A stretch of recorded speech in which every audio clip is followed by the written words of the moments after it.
Hello mga bossing, ito naman po ang aming bagong produkto mga bossing ko, ang ating San Benito mga bossing. Bukod po sa ating bagwa, sa ating pong horseshoe mga bossing ko ay mainam na meron tayong ganito na San Benito sa may pintuan natin sa ating pong main door. Ito po mga bossing ko ay magdudulot sa inyo ng proteksyon sa buong pamilya upang sa ganon malayo kayo sa anumang kapahamakan at siksik-liglig at umaapot, maraming blessing ang dumating.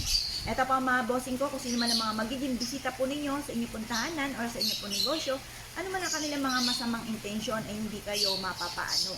Basta meron kayong San Benito mga bossing. Ito po ay pantaboy na mga sobra, yung unos, yung mga ganun, yung mga sobra-sobra mga pagsubok. Mabisa na meron kayong ganito mga bossing. Ngayon po mga bossing, ito po ay panabit sa pintuan. Meron po siyang ganito. Kung nais po na mag-avail sa amin dahil lahat ng aming mga pampaswerte ay araw-araw po na pinausukan, may kalaki po ito na panalangin na siksik-liglig at umaapot na maraming blessing na dumating. Kasi naman